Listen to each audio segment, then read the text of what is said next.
Pasilinksiu kamerą, kad būtų patogiau filmuoti.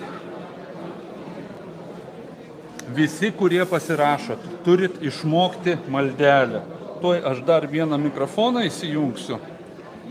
Ir tai turi būti kaip malda.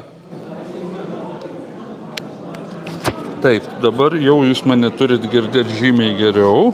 Va. Taip, žiūrėkit, rodau su pirštu, gal eglutė turi kokį rašymo priemonę, kad nerodyt su pirštu ar ką nors panašaus. Panašų daiktą į pistoletą. Tušinuką. Panašų daiktą į tušinuką kokį nors. Aš žinau, pas moteris rankinuką visada būna tušinukų. Taip. Žiūrėkit, dabar rodau. Vat yra lapas, ane? Asmens pavardė vardas. Asmens pavardė vardas. Pavardėnis vardenis. Tai reiškia spausdintiniam raidėm, didžiosiam. Va, kaip ir čia parodyta.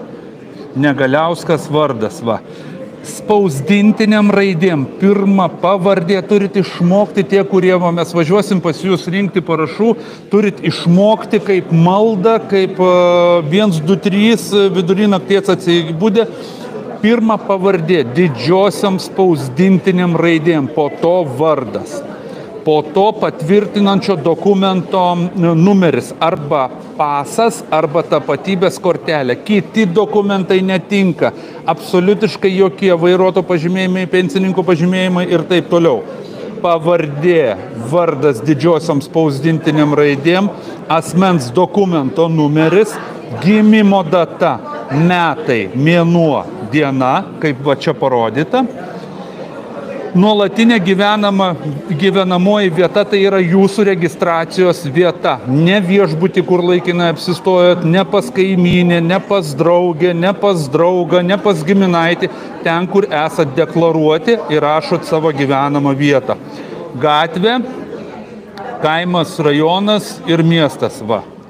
Ir po to parašas. Ir data. Pasirašymo data, metai, mėnuo, diena. Va taip yra pildomi parašų lapai. Vienam lape mes turim 35 parašus. Va, vienam lape.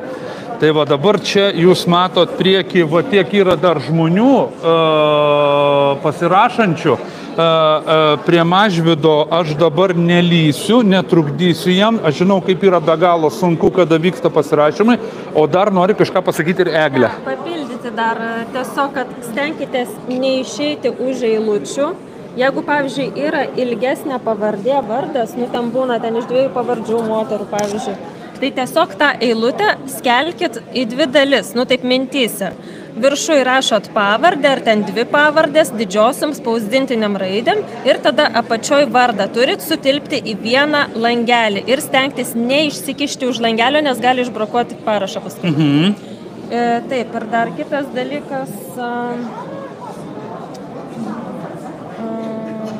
tai su adresu irgi tas pats. Jeigu ilgas adresas, viršui, per vieną langelį, bet tiesiog jį mintyse skeliate 2 dalis. Viršui rašot ir jeigu netelpa va čia apačioje langelio, svarbu, kad sutilptų va į vieną langelį, neišsikištų. Gerai, einam žiūrėti toliau pas, turbūt supratot, ką aš norėjau paaiškinti, o tie, kurie žiūrit,